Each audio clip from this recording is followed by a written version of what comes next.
machine guns when you went there? I never seen one. I always seen the I M14. I know some guys who were in San Quentin in the '70s. They still had Thompson, rifles. Yeah, that's crazy. People don't understand. Like if you're on the tier and they see you slap somebody, they'll shoot you. You can get shot.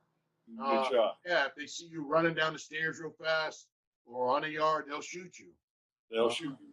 They see there's a sign on the walls in there that says there is no warning shots. Right, and back then that really meant we don't give warning shots here. That's exactly right. Right. They don't give them. And so now you're in Folsom Prison. Yep. And this is the reality. How'd that work out for you? From your first days there. For you. Well, to be honest with you, I ain't afraid to say it. Is when I got there, I was scared a little bit. For 28, never been to the pen. I stayed to myself. A couple people there. A friend of mine's cousin was there, so he introduced me to some decent people. So I kind of hung around with those people. Some of them were old scooter traps, just independent individuals. And so I usually hung out with them. And in fact, a couple of your old friends who very well, he was there at the same time I was there. So we created a small little friendship. He was in hobby like I was in hobby. Yeah. So it was all good, man. But it took a minute to. There were some guys from Dago there, right? There was, and plus the guy that that offered you something out of Arizona, he was there as well. At that time, He was making jewelry. Yeah, he was making jewelry then. Yeah. So back then is if you gave respect, usually, I shouldn't say usually, when you gave respect, you got respect back, man. It was that simple. Even on both sides. It was even in green the same way as it was in blue. You gave it, they gave it back to you. It was automatic. And all right, so nowadays in prison, they guys go in debt, then they have a riot or something. After the riot, half the dudes are gone. That's how they squash their debts. That's kind of a common practice before I got out was guys that go in debt, find a reason to have a riot, debt squashed, or leave their problem for someone else. So let me ask you, what happened to guys in Old Folsom? I was in San Quentin, I wasn't in Old Folsom.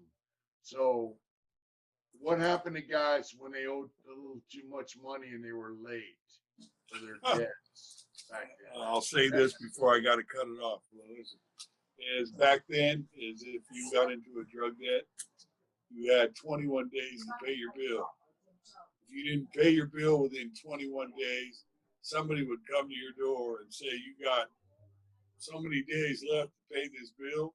And if that bill wasn't paid, you knew what time it was in. They were going to send a shooter at you, a shooter, which is somebody with a knife. They're going to probably kill you, catch you when you least expect it, or you thought that everything was all good, and they came and got you.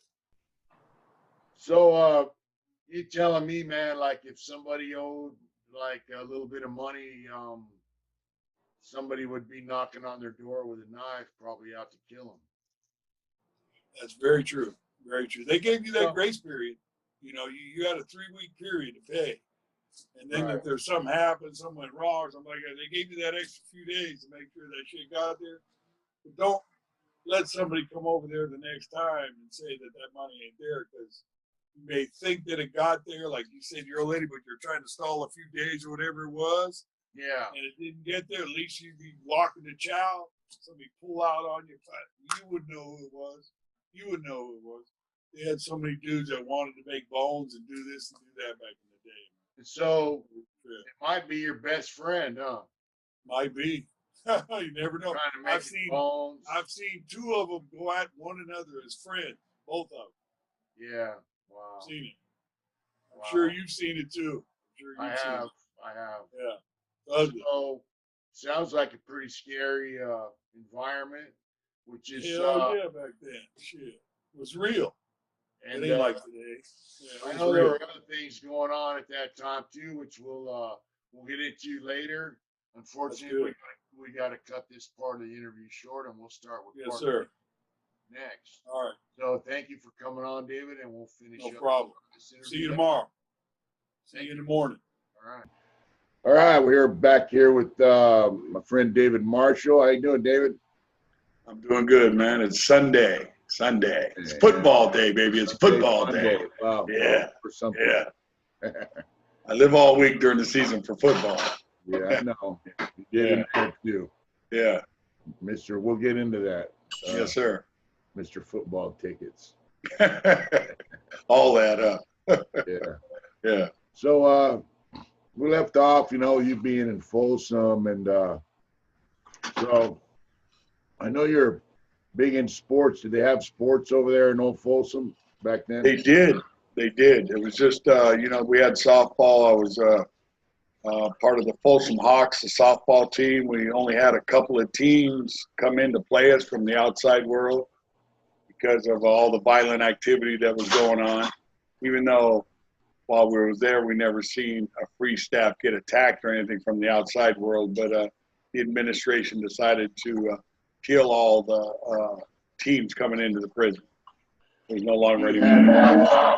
You had outside coming in to play softball. Yeah. All right. Yeah, the Pump House. It was called the Pump House from Sacramento. And just in one inning, they batted around the lineup and all the way around 10 times, and all of them hit the ball over the center field fence, all the way to the canteen. I heard that's an out. Well, that might be an out nowadays, but back then that was a home run to deep center. Yeah. Yeah. People don't realize the yard in Folsom's mighty small. Very small to have, 1,000 people on that yard every day. Crazy, man. And so I heard that you really weren't allowed to go on the field unless there was a softball game.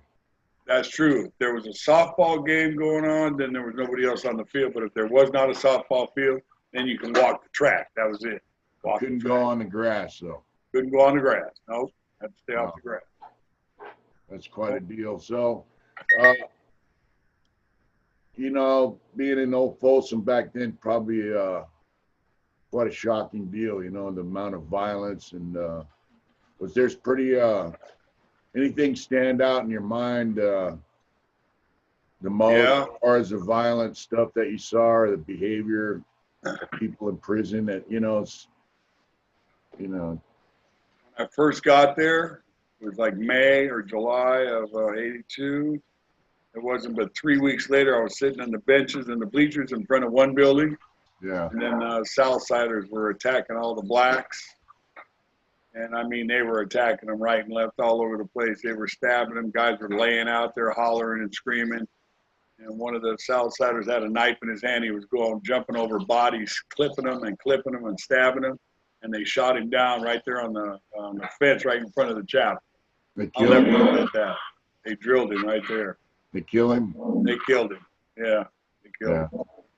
Yeah, that was and the cold thing was all they did was come out and clean the yard up, went right back out that afternoon, resumed normal program.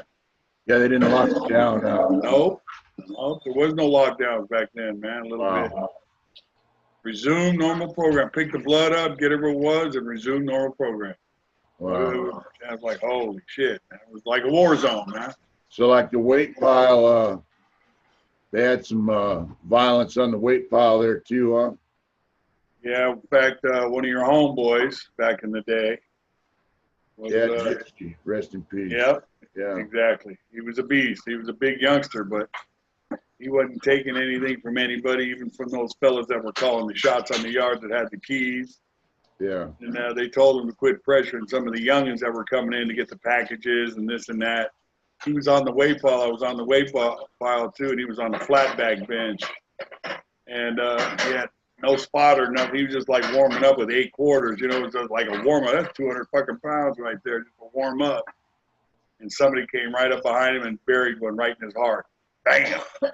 Yeah. They went, got the bar off him, put it up on the rack, threw the body right on the side of the bench, and put a blanket over him. And slowly but surely, we all had to get off the weight pile. And next thing you know, it was about 10 or 15 minutes later, the 16 tower, not 16, but the tower above the weight pile called down to the shack. Yeah. He said, hey, man, there ain't nobody on the weight pile. This is a hot-ass day. How come ain't nobody out there? It's early in the morning. Right. The police went to investigate, so they locked us down and let us right back out that afternoon. Yeah, so like when you see somebody get killed like that, you don't just run off the weight pile, you just kind of slowly meander up off Yeah, right? yeah. Bring up no flags for anybody to see any movement like that. Right. Otherwise, if you went off too fast, and you would be dealt with to draw suspicion to anybody that was on the weight pile. Right. Yeah, pretty organized. So you were there when they were building a new Folsom. Yeah. So did guys kind of realize that they're building a new prison right next to the old one? And I think they told them that in like the middle era, because Solano was first that I remember in '85. Right. And then I think word filtered in that they were building in the back there in the back. Right. So the first building they built was in B Bedrock. That was the first building they built because I guess they had some kind of alternate plan. In 1989, they swooped up everybody up and down the state, if you remember, and locked up all the affiliates, all the, you know, the brand, all the mob. Actually, they locked all the prison gang guys up in around 86, 87. Yeah, they started, huh? Yeah. I remember they had some in Old Folsom, too, in Unit 4. They had them down there. Yeah. Block. Yeah. Yeah, because in 89, that's when the beginning of 89, end of 88, that's when I went to New Folsom. That's right. You're on B facility with me. Right. Yeah. Right. And they put us in the back. The back used to be the hole. Yeah. The shoe, but they emptied it. I think they sent everybody there to Pelican Bay and Corcoran. Yeah, when they opened up Pelican Bay, which was 89, right? When they opened that up too. Yeah, and they were making San Quentin a level 2, so they kicked us all out that were level 4s and sent us over to New Folsom. Yeah. They brought about 350 of us all at once. Yeah, yeah. Yeah. Because I remember when I got over there was only like 25 whites on the yard. That was it. And so they were rolling guys up from Old Folsom to bring them over to New Folsom, right? I was one of those people. Yeah, I was one of that 35. Got caught up in that 35 with 15 whites or 17 whites, 17 Southern Mexicans, and 1 black. Imagine I heard they were giving you guys chronos saying you were involved with the white pressure group, or you were involved with drugs or something. Yeah, I still got the chrono. I still got the chrono. Piece of paper, chrono, general information chrono. They had like standard ones. They were just giving them all the same chrono to people, I heard. Yeah, I still got mine in my wallet. I still keep that thing just to remind.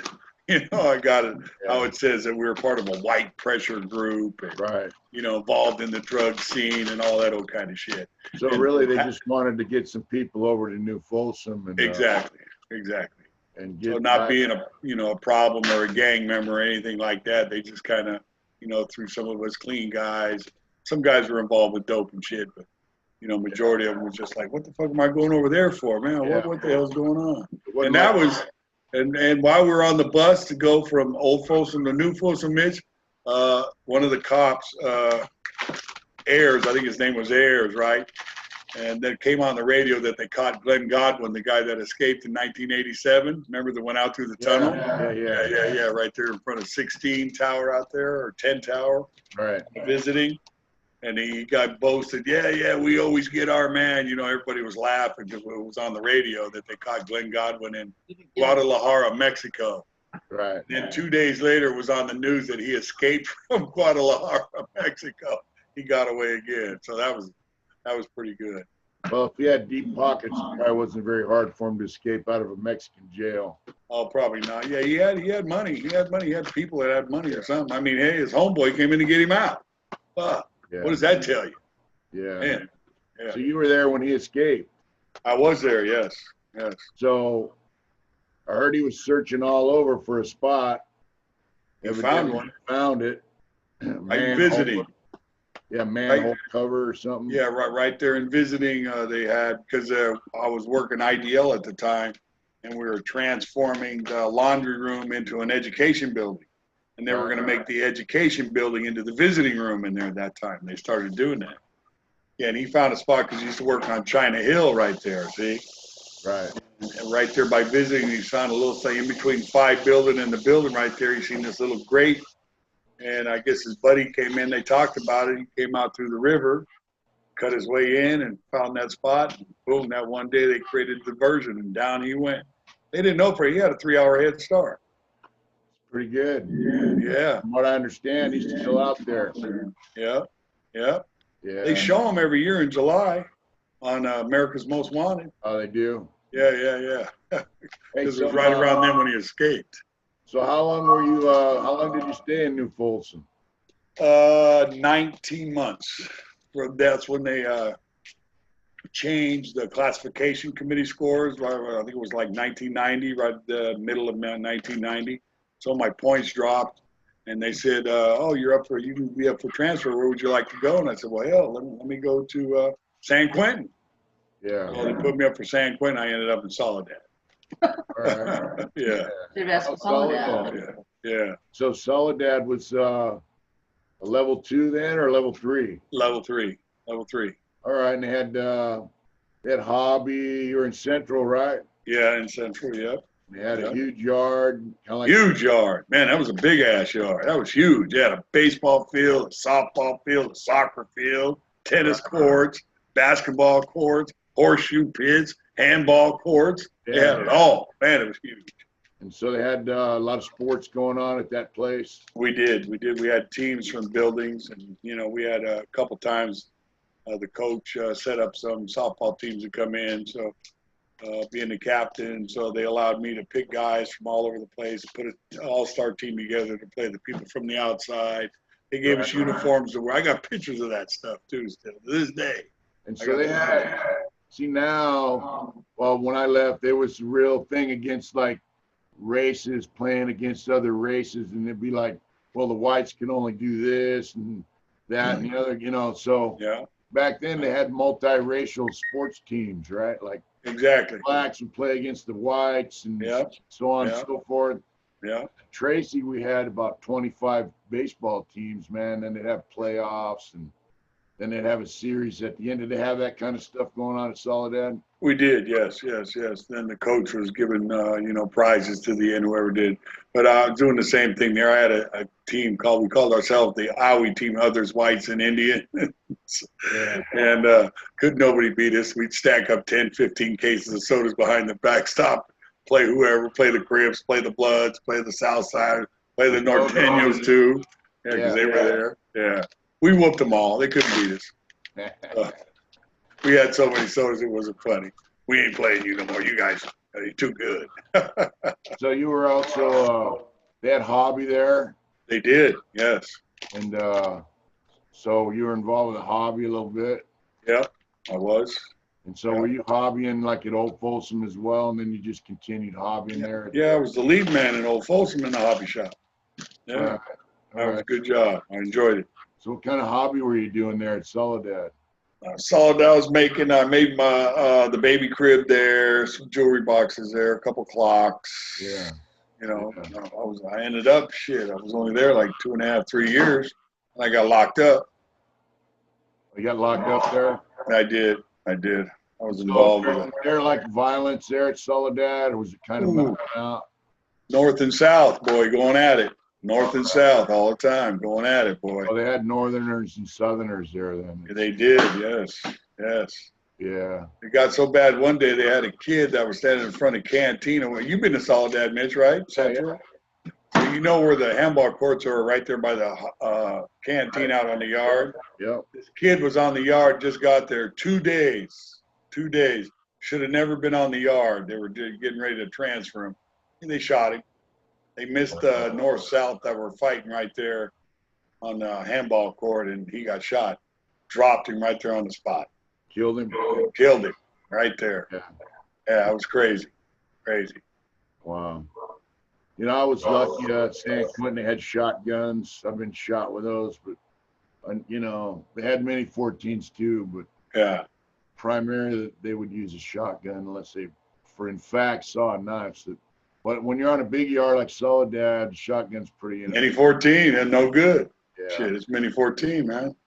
Yeah, well, that's people don't realize you can lose your life in prison, not just by another. Being in the wrong place at the wrong time, man. A cop, shooting there in B facility too. Shot my celly when he was on the weight pop, and he wasn't even involved in it.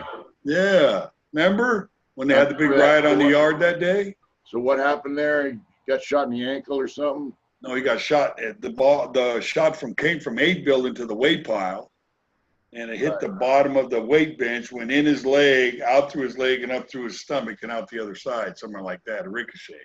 Yeah, because the mini 14 bullets tumble. Yeah. Yeah, I remember hearing about that. No, he was just on the weight pile driving iron, and yeah, warning shot or whatever. They're shooting at somebody, and and the cop. I guess they were right there on the basketball in between there and the baseball field in there, some area. How do you miss a shot from 8 building there and raise the goddamn gun up and it bounces way over there across the way? That's who shot him, because that's where the bullet came from. Yeah. Yeah. Yeah, and those guys go to the rifle range and train, so I mean they're not that bad of a shot, you know. Jesus Christ, that fucker had 5-inch thick glasses too. Yeah. He couldn't shoot. Yeah. Yeah, so you know you can get killed by the gun rail, gun towers. You know, it's a dangerous place to be, even if you're on a mellow yard. They still have rifles that they use to break up incidents. You know. Yeah. So a lot of places now use block guns. You know, because the FBI investigated California for killing inmates with lethal force. Yeah, from Corcoran, wasn't that started that, the Corcoran deal? Yeah, how they got away with murder. Yeah, now they use block guns and gas. So let me ask you, what do you think is better as far as like to me, when they would shoot you with the rifle, you had to be on top of your game. Like if you wanted to go out and hurt somebody, you had to get up close and personal, do it and get away. Otherwise, you're going to get shot. Yeah. Now they have riots all the fucking time where these kids are out, you know, 10, 20 on one, or, you know, I was in riots, it was 120 to 11. Yeah. You know, it's like, and nobody got shot. Yeah. You just shoot tear gas out there and block guns. And I'm like, man, you know, this is, so what do you think was better, having the rifles or having the block guns? For safety reasons, for if you knew it was a riot and they only had a block gun, then fuck yeah, you're going to go out there and participate, because, you know, well, what's a block gun going to do to you? Yeah. You know what I mean? What's a block gun going to do? But then when there was mini 14s on the yard, a lot of guys second-guessed it and said, wait a minute now, man. We create this, a motherfucker may kill me. And then you had other people that were trying to do what they had to do in order to make that bone, as they say, to do what they had to do to get, you know, that recognition too. So, yeah. Yeah, I mean, it's a whole different deal now, you know. Yeah. I mean, they had a riot in '82 in San Quentin, also the blacks and the Southsiders, you know, and it went on for a minute, man, and people got shot bad, and I mean, on one level, that's a serious dedication to get involved in an incident that big on the yard, knowing that you could get shot while you're doing it, as opposed to now where there's really no you know, getting shot with a block gun is nothing. Yeah, it's really. nothing. Unless they shoot you up close, you know, in the face. I mean, you're gonna walk away. Yeah. You know, so they stun you. That's about it. Yeah, and so then now they're having these riots and shit because I don't know. Kids are going at it, and they don't even know what the fuck they're going at it for. Yeah. Probably. I wouldn't doubt it. 13 dudes jump on me in a riot there in Lancaster. It was I had some lumps in the back of my head where they hit me with a cane. That was it. So I mean, you know, just now everybody's out of the shoe now, so maybe that game's changing. But still killing people. Yeah, people are still getting killed. It's getting a little worse now. But so Soledad, you got transferred out of there. You got locked up. What did you get locked up for there? Credit card fraud. Oh, okay. Yeah, I did that big credit card scam from inside the prison. So you were making cash. I was trading cash, for narcotics and drugs. Yeah. And gold, I heard you had a gold scam going on. And yes, sir. Buying gold. Story. Yeah. 24 karat, 18 karat, 14 karat. Yeah. Didn't gold matter. Money. Right? Money. Trading it in for cash. And so, you know, I always used to tell youngsters, man, being a gangster ain't about tattooing your face up, being a tough guy. It's about making Nope. money. Being a gangster is about making money. And that's why I say, you know, being a new gangster is having an 8-to-5 job or 9-to-5 job. You know what I'm saying? That's true. That's true. And you ain't got to worry about the police. You don't have to look over your back or behind your shoulder or worry about you doing this or doing that. And there's some damn good jobs out there to pay you damn good money too. Yeah. Hell yeah. You know, it takes a lot to get up in the morning, drag your ass out of bed, and go to work for 8 hours away from your home and your people, and come home wore out and tired, and get up in the morning and do it again. You know, it's just so to me that's gangster shit now. You know. Hell yeah, I agree with you 100%. Because just think, if we didn't have that gangster mentality to think that way about that job, where would we be? Fucking in a homeless place or hustling or doing this or doing that. Or back in the joint, you know. Back in the joint, exactly, man. Fuck that. I ain't going. Yeah. Yeah. Working's the new gangster to me. That's right. So I mean, you know, and so, like I said, making money is that's the gangster. That's what it's all about, is making money. And everybody in prison, I mean, you got to figure they threw us all in there, and you know, you're dealing with guys, some of us, on a level that, you know, we're not just going to lay around and, you know, wallow in our own self-pity. We're going to try to improve our status while we're in there, as far as how comfortable we are, making money, getting visits, all that. So, you know, guys find ways to make money, right? Yeah. It's not hard. It's not hard in prison. And kinds of ways. And also, there's guys in there that don't know how to make money, and they see guys making money and doing things, you know, illegal activities, and they start telling. So you got told on. That's basically what happened. That's basically what happened. You got that right. Transferred out of there. Where'd you head to there? They sent me to Solano. Okay. Went to Solano from 94 to 2000. All right, you were a carpenter. You're working now. Maintenance. Yeah. Maintenance. Carpenter maintenance. Job. Yeah. All right. Then I got involved with my supervisor, who was a female. We had like a 4.5, 5-year affair quietly. All right. And then she wanted to quit her job. She wanted to get married and all that. And I said, why ruin your life for me? I'm in prison. I'm doing a life sentence. I don't know if I'll ever get out. I may die in here. Yeah. And she started coming to the building to pick me up, and some people seen that, or, you know, they got a little jealous, I guess. Yeah. Next thing you know, I got locked up, and I always told her, if anything ever happens between us, if you tell them anything, you'll get fired. You'll get fired. Don't ever tell them, don't admit to nothing. They got to prove it. Make them put the shit on the table, pictures, whatever it may be, to prove anything. So the girl stuck to her guns. I kept to my guns, and they just ended up finding me not guilty after 45 days in the hole, their investigation.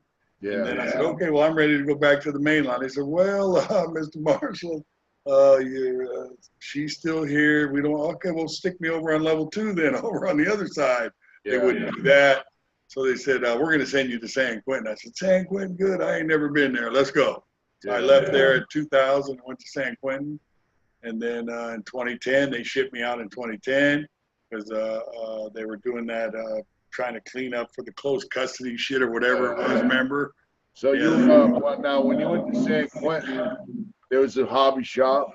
Oh, it was great. Man, it was good. And that's around the time when almost all the hobby shops were shut down. Exactly. Except for San Quentin. And they had, what was that warden there now? Which one? Oh, the one that's there now? No, she was a female, real big on. Brown. Gail Brown. Or Midge Or Jill Brown. No, it was Jill Brown. Oh, you're talking about she went on to be on the parole board. Yeah. I know you're talking about. I can't think of her name off the top of my head. But when I got there, she told them, hey, I want that hobby shop open. Yeah. Because they had moved. Jeannie Rutherford. Jeannie Rutherford. That was her name. Jeannie Rutherford. Yeah. Yeah, they had moved the hobby shop from the old building.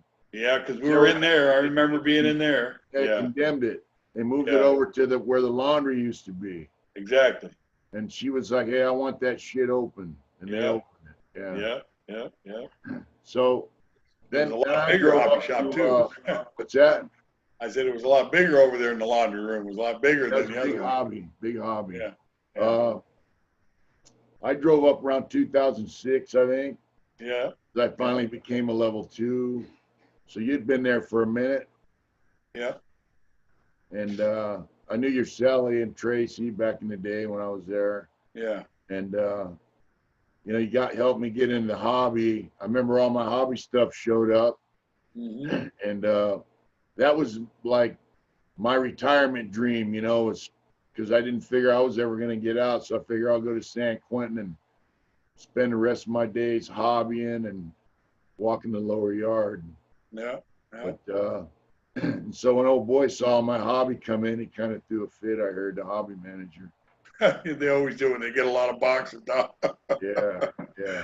Yeah. Then you had some of the other guys in there that were against you. Oh, no, we don't want to let him in there. Yeah, fuck that shit. I'm going to get him in. I was just going to Fuck what say, you guys know, say. like back in the day, people weren't really cock blocking people. Yeah. There was a little bit of territorial stuff back in the day, but for the most part, if a guy had the ability to and the drive to like, I want to come up, other people would help him do that. But you know, when I went to San Quentin, as a level 2, there was some good dudes there, but there was a lot of dudes who, back in the day, for lack of a better term, they were like hiding in the shadows, praying to God they didn't get killed. Yeah, didn't get whacked or nothing. Yeah. Yeah, you know, or nobody tried to pressure them out of their shit, or Yeah. you know, because it was a rough time. So now here they are. Yeah. Those days are pretty much gone. At that time, they've been camping out in this level 2 prison, acting like this is mine. Yeah. This is mine. Yeah. This is Self-entitlement. Yeah, entitlement issues. And to me, you know, they were a bunch of punk ass motherfuckers, man, that back in the day they would definitely did not act like that. And exactly. It kind of pissed me off seeing that because they're a bunch of whiny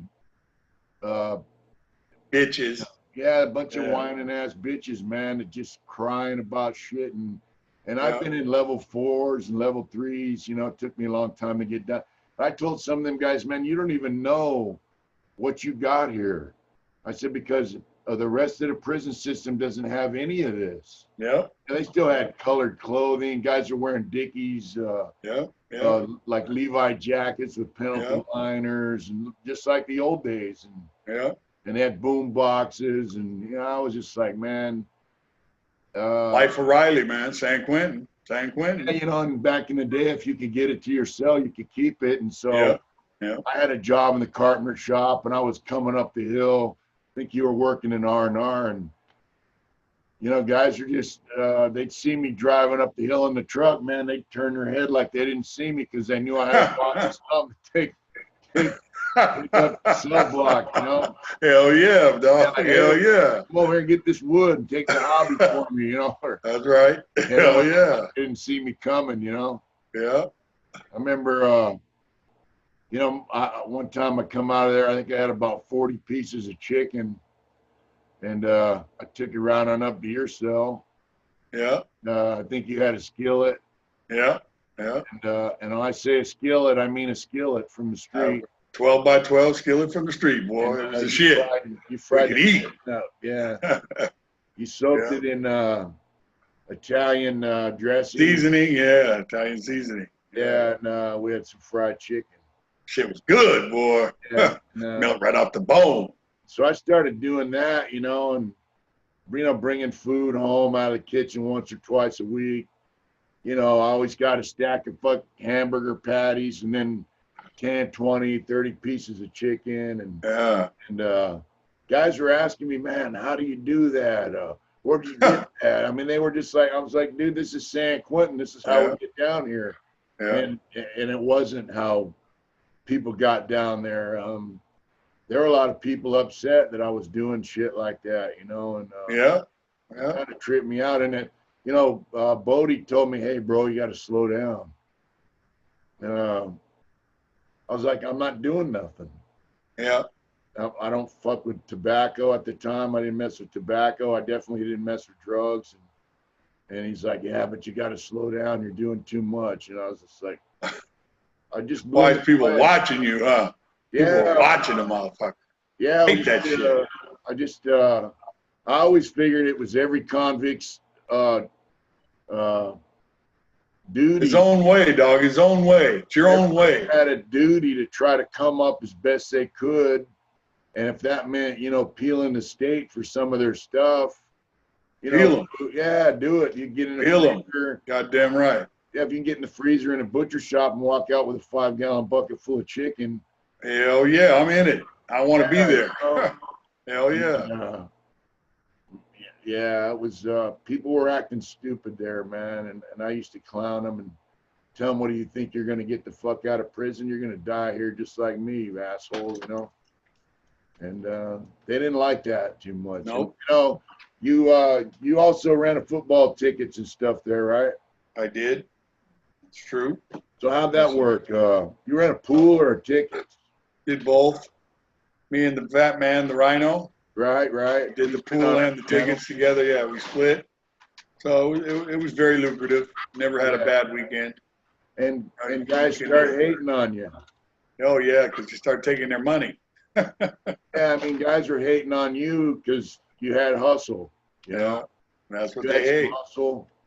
They've been there, and you know you ain't doing it, but yet they want to play. But yet in the background they're saying, "Man, that dirty motherfucker, man, how's he getting away with it?" You know, you got to grease the wheels sometimes. It's always good to grease the wheels around you where you ain't got to worry about none of that shit, man. Pay the copy man, pay the runners, pay them well. That way they just keep doing what they're doing, and you're gonna be okay, man. You know, it always works out that way, man. Yeah, always works out that way. And you were there when I had my little tobacco escapade. I used to come in and drop you a cigarette here or there, and you know, you got transferred right before I got arrested. Yeah, exactly. I heard about it though. I was in another prison, and I had asked somebody to come in. I said, "Hey, where's my boy Mitch at?" They said, "Oh man, he got busted." What? He got busted? What happened? I heard the story. I went, "Holy shit, man!" Yeah. Always somebody else that creates the havoc for something that you got that gets you caught. It's always been that way. Yeah. Always been that way. Wow. Yeah, you know, I never put my hands on it. Actually, I had guys that would pick it up, bring it to the building. Other guys, other guys sold it, and I did my thing. And I thought, hey, I'm pretty removed from it, so if something goes wrong, I'm probably in the clear. And it didn't work out like that. Yeah. Remember the stamp escapade? Yeah. Yeah. That was a good one too. And so I sold tobacco for stamps, and when I got busted, I had. Remember they found the jewelry box. The squad went down to the warehouse. Yeah. Got the fucking jewelry box. I don't know, we had like 80 books in there or something. How many books were in there? Yeah, well, I got busted. I had a jewelry box with about 500 or 600 books. Yeah. You know, I lost 1,200 books of stamps. Ooh, at $7 a book too. Well, I was getting back then. I think it was $7, wasn't it? Might have been. I think, yeah, 1,200 books of stamps I lost. You know, and so here's the deal. You know, when I was there was a northerner there, and Mondo, and he was like, "Hey man, you want me to hold some of them stamps? Let me know." You know, and one time I did. He held a stack, like, you know, a brick of stamps for me for a couple months until I could get them out, and they were all there. I said, "Hey, I need them stamps back, bro," and he slid them to me, you know. But when I got busted, there were white dudes on that tier that had some of my stamps, and they knew where other stamps were. And you know, they're like, "Yeah, I'll send these out to your folks," and you know, they never did. Never made it. Yeah, hell no.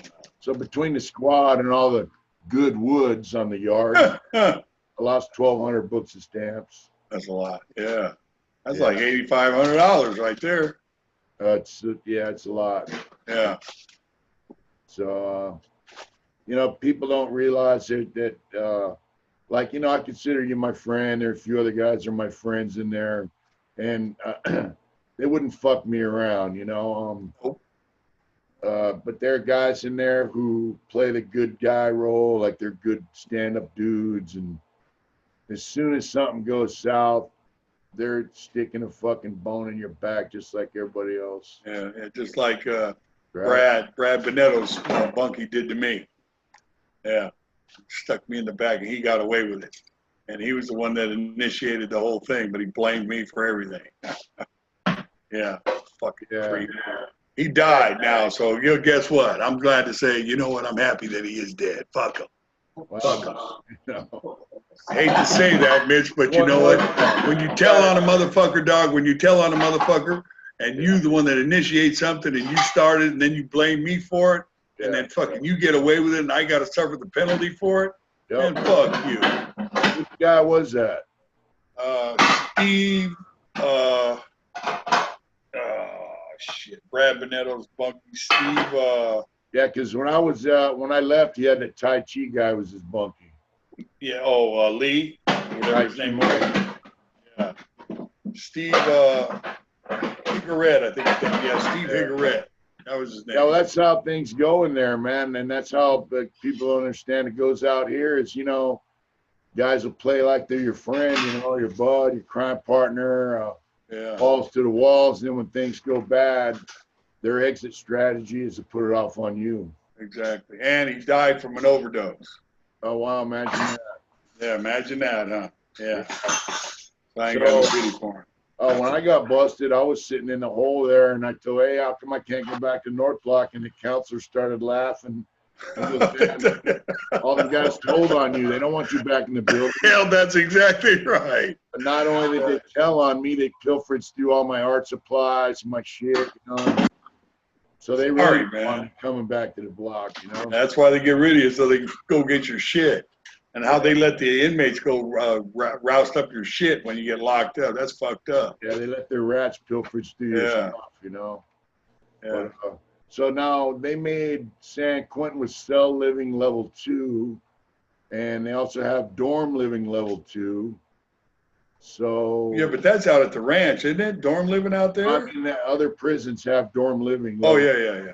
So they transferred you supposedly because they were making San Quentin all close custody, right? True, because somebody filed a lawsuit and won level 2 single cell or double cell status for close custody. Yeah. And so I was a close custody for life, supposedly, because I had an escape as a juvenile.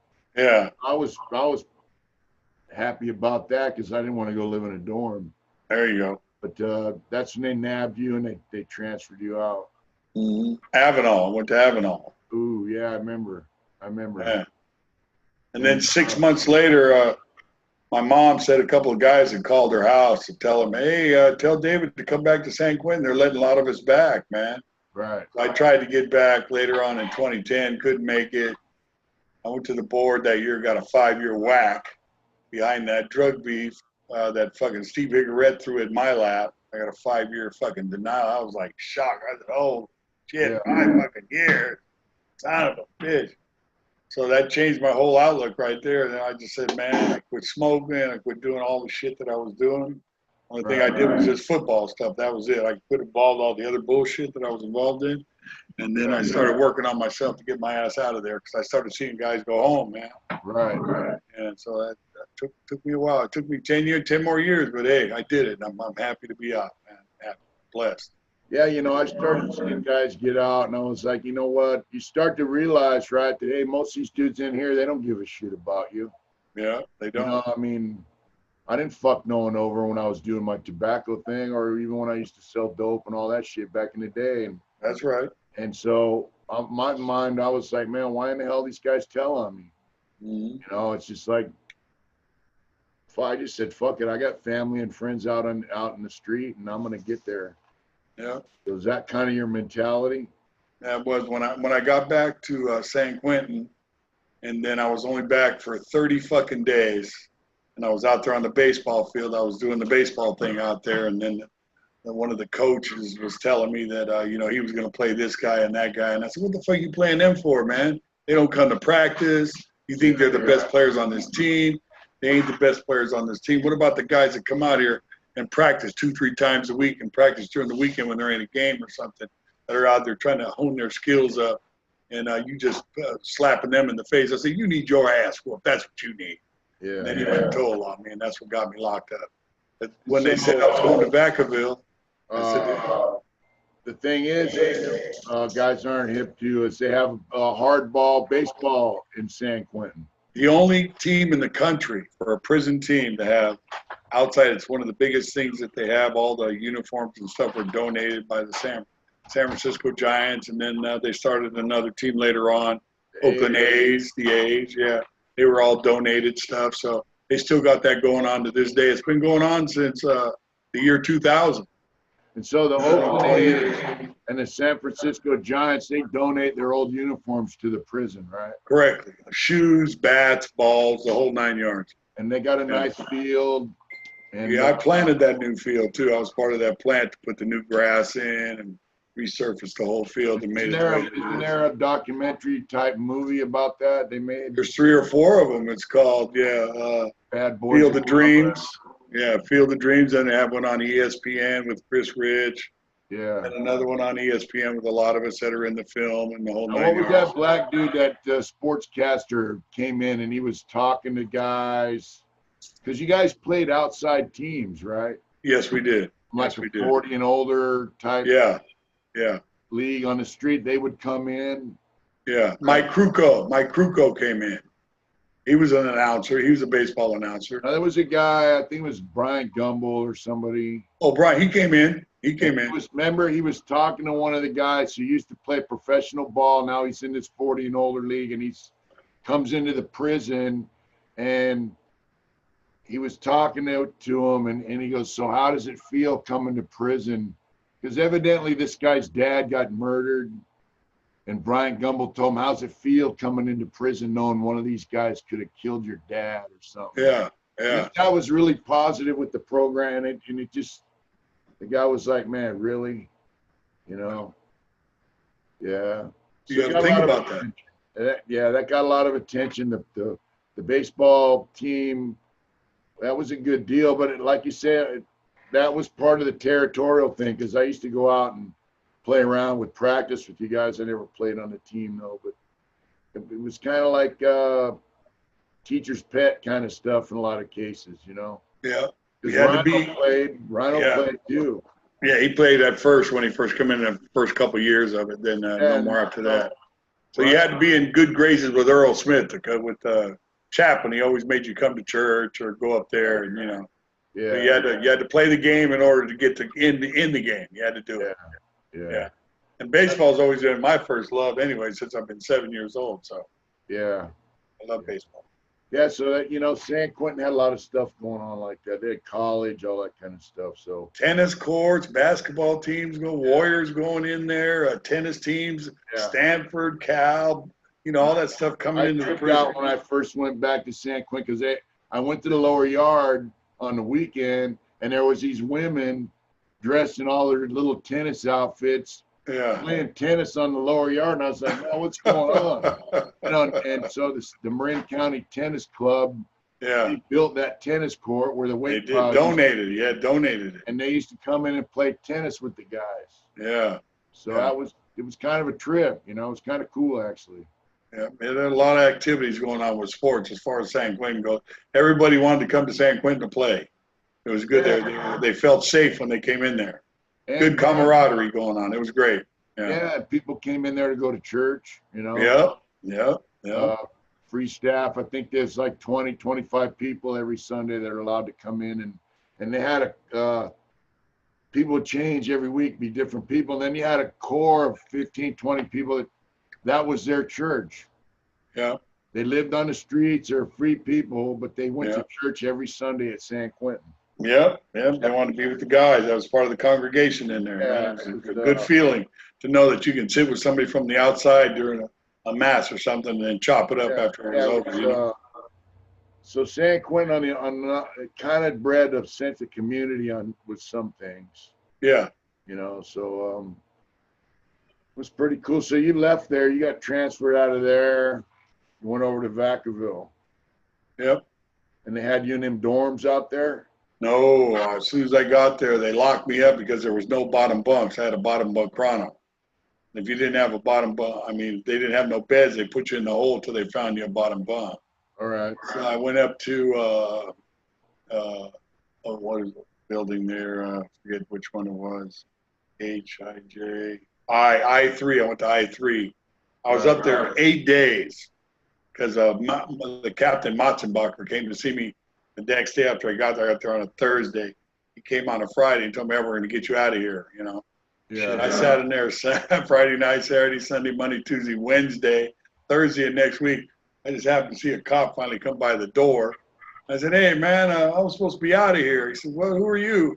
I showed him the paper. He went and checked. He goes, "Man, they don't even know you're here." I said, "What? What do you mean they don't know I'm here?" "Yeah, they don't even know." So let me make a call. He made me a call, found me a top bunk.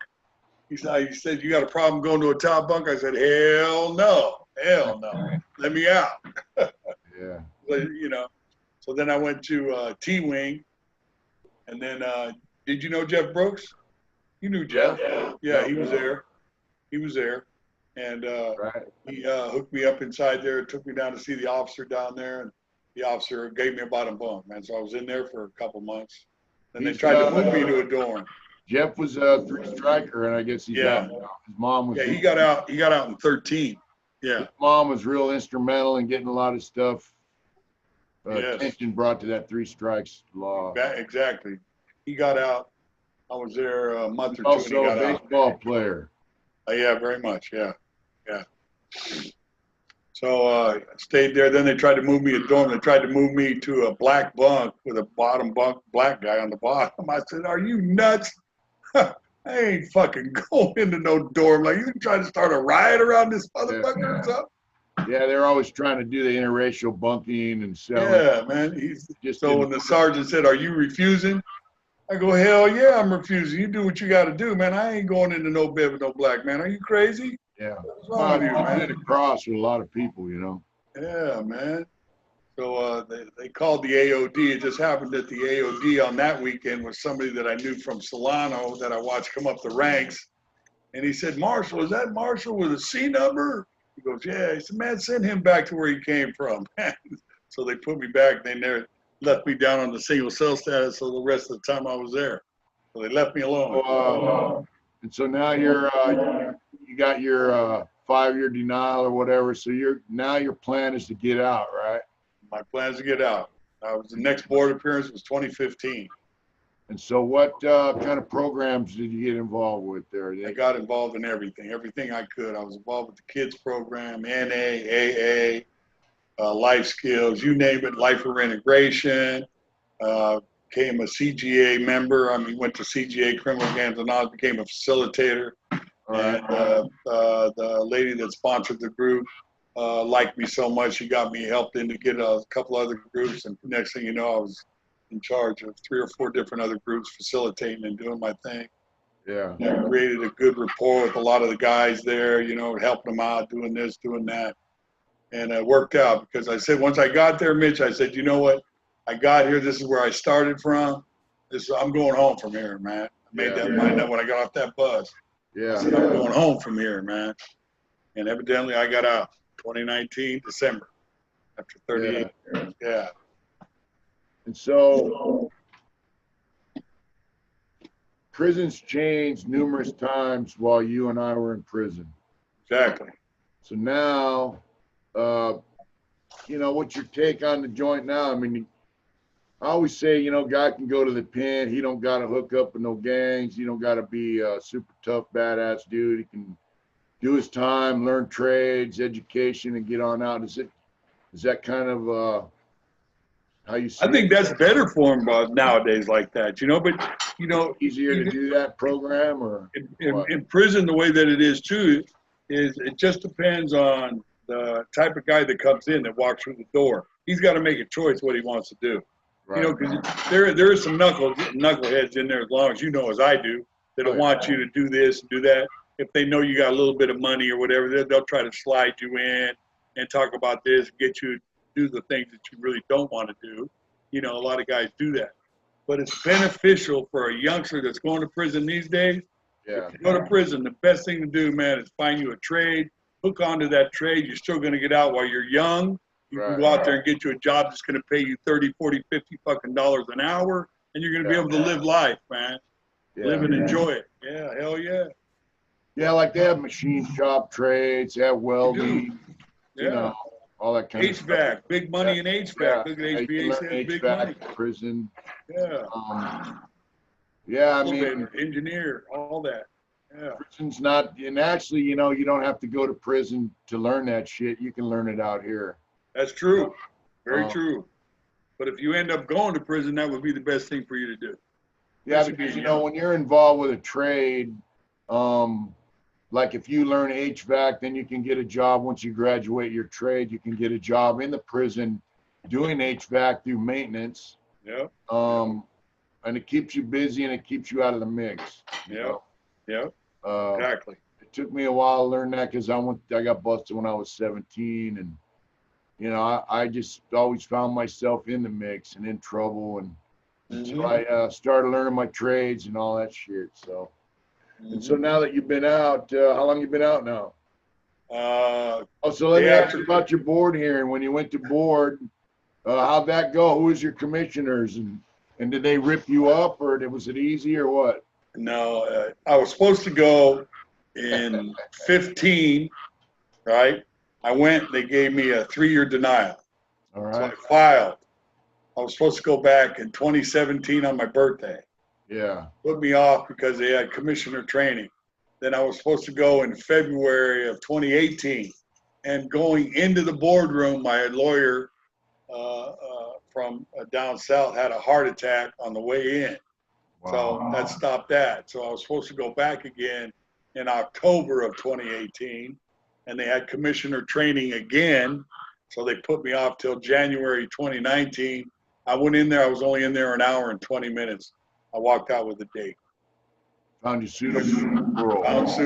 Found suitable for parole, man. Wow. Didn't even have to really go through. They asked me just a couple of questions.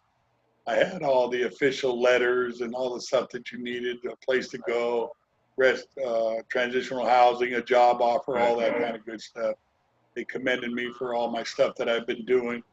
And he said, yeah, just and when he said that I was found suitable, I broke down like a baby, I'm telling you. Yeah. I started crying, man, like, oh my God, I didn't get to go home. So I was supposed to go home in May of 2019, but they held me back another 6 months, 7 months because of the credit card fraud. I had to go to court and I got some time. All right. Yeah, so that's what kept me till December. So you did 5 cents and then you did a little extra time for stuff. Yeah, then I fought that. I tried to win that on a couple of cases that were involved with it because of the age factor and all that. Yeah. The CDC wouldn't let me go till the day after Christmas, no matter what. I couldn't even get a day to get home for Christmas, though.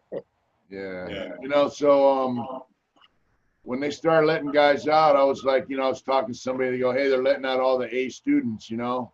Yeah. Then they're gonna let out all the B students, and I figure I was a D student, you know, or F. D? Did you say D? Yeah. Yeah. You know, it took them a while to get around to us, you know. Yeah. We were the old C numbers, man. Yeah. You know what's cold is that now they're following the law, and like I had 15 to life term, you had 25 life. I did 38 years on that, man. That's and now fucking guys, dumb. That's ridiculous. Man, guys that are doing 15 to life terms now, they're doing 12, 13 years. Yep. You Yep. know? Yep. So it's About time. That's how much prison's changed, you know. About time. So since you got out, what are you doing out here in the world? Well, see, I got out December 26th. Was with family for a week, a few days, and we transitional housing. Found a job a week later. I was making furniture in San Francisco. Right. Starting out at $20 an hour. So I worked for him January, February, into March. Then the COVID happened. Right. And I went back to work like a few days later. He says, we're going to stay open. Then a week later, they shut him down. I was able to get a couple more days. And then that was the end of that. I was out like 2.5, almost 3 weeks. I said, man, I got to get another job. I can't have this. Right. I made a phone call to Community Housing Partnership, and that's run by all convicts. All right. So I got hired the same day I applied the application, and I've been there since May All right. of this year. And they now they doubled my salary, put me in charge, made me a supervisor, and I'm in charge of Treasure Island now, 120 something units of houses and apartments. So you're doing maintenance on that. Maintenance, yeah, all maintenance, yeah. All right. Repair work, you know, it might be some sheetrock work or some plumbing work, dog. Right. Electrical, I'm still trying to get the phase on the electrical part, because some of that, man, ain't no way I'm wiring a box. I'll pull wire for you and run the conduit, but I don't know about the wiring part, man. Yeah. I've done some of that here in the house we live in. We had to rewire. It's not that difficult. Yeah. I asked this, my friend was out cruising around. I called him on the phone. I go, well, now, where's the black wires go and where's the white wire go? And Yeah. he said, I think he said, Copper on one and silver on the other, the screws, right? yeah, it's like black people like gold, white people like silver, you know, and so the black wire goes in the gold spot and the white wire goes in the silver, you know, whatever. Yeah. You know, but once you figure it out, it's not that bad. Yeah. But yeah, well, I'm glad you're out working and, you know, you're with your girl and you got a spot. Yeah, got a spot, got a bike, got a car, got a job, pay bills. Right. Living life just on the normal status, man. Living Doing life. citizen stuff, right? Yes, sir. Paying taxes too. Yeah. Yeah. And I never got a stimulus check. You?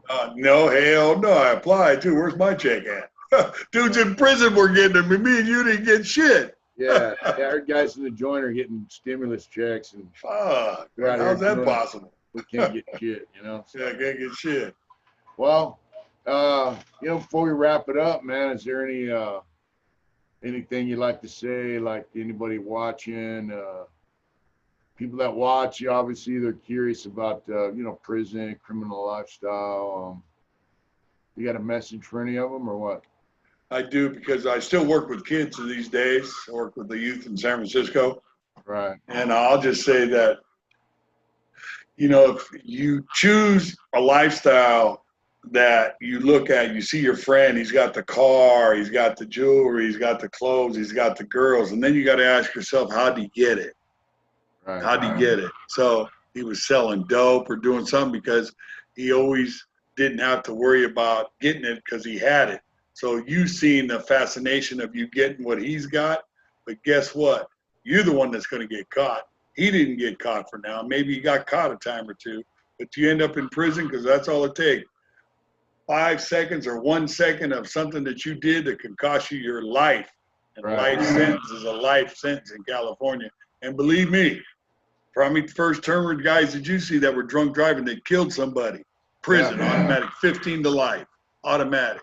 Yeah. So it's like me and you, if we were in a car together and you were asleep in the back seat and I happened to shoot somebody without you even know because you were passed out, you're going to prison just as long as I'm going to prison. Period. Right. And Just that's just how it is, man. Yeah, California don't play. They ain't playing, man. And today they ain't playing. I'd say, what if a guy's slinging dope or something and he makes 20, 30 grand in a year and then he gets busted and he has to do 5, 10 years? Well, when you break that 20 or 30 grand down by 5 or 10 years, it's only about $2,000 or $3,000 a year. That's it. Right? That's it. If you're out working, you know, make that in a week. Yeah, you ain't going to jail for that money, and you're making a whole lot more than, you know, 3 or 4 grand a year. Exactly. I mean, I went from 30-something thousand to 60-something thousand, so I'm happy. I can't complain. Yeah, and you know, like the risk that you have to take to get that easy money, it makes that easy money not so easy. Not so easy when you got to look over your shoulder every day to worry about. You know, people are robbing people these days. It's getting worse. People who are out of work, they're snatching and doing shit. They're robbing motherfuckers right and left out here in the Bay Area. Yeah, so if you're out slinging dope, making fat stacks of cash, there's going to be somebody that ain't making no money. And they're going to want what you got.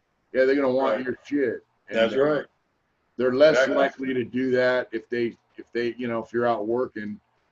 You know, if you're out slinging dope, you're in the mix, and they're going to know in the mix. And they're going to know what somebody's going to notice. Somebody's going to notice because your name's going to travel. Hey, guess what, man? Johnny over there, oh, he's hitting it big. He's doing this. He's doing the back. I know where he keeps thousands in the pad, huh? Yeah, thousands. Yeah, he's balling. Yeah, and they might try to talk some someone else into doing the deal, and we'll Exactly. split it, and Exactly. next thing you know, somebody's dead. Yeah. Whatever. Yeah. Johnny might not want to give up his shit that easily, and he might have. Hell no. He ain't gonna want to give it up. Hell no. Yeah. Or maybe they'll pull a big pistol on Johnny and shoot him, and then you end up dead.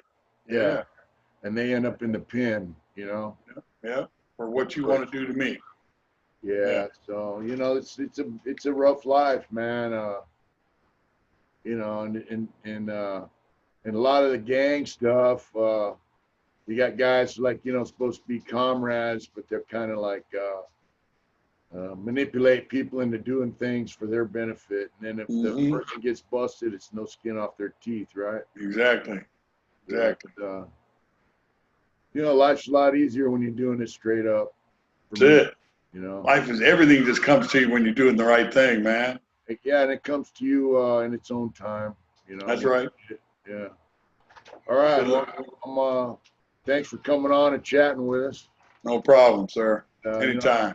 I'm glad to see you out and doing well, man. Yeah, I'll be seeing you soon, man. Well, man, take care of yourself, David, and thanks for coming on. No problem. You the best, bro, and hopefully I will be able to see you soon. You will see me soon, man, and far I'll away. text you.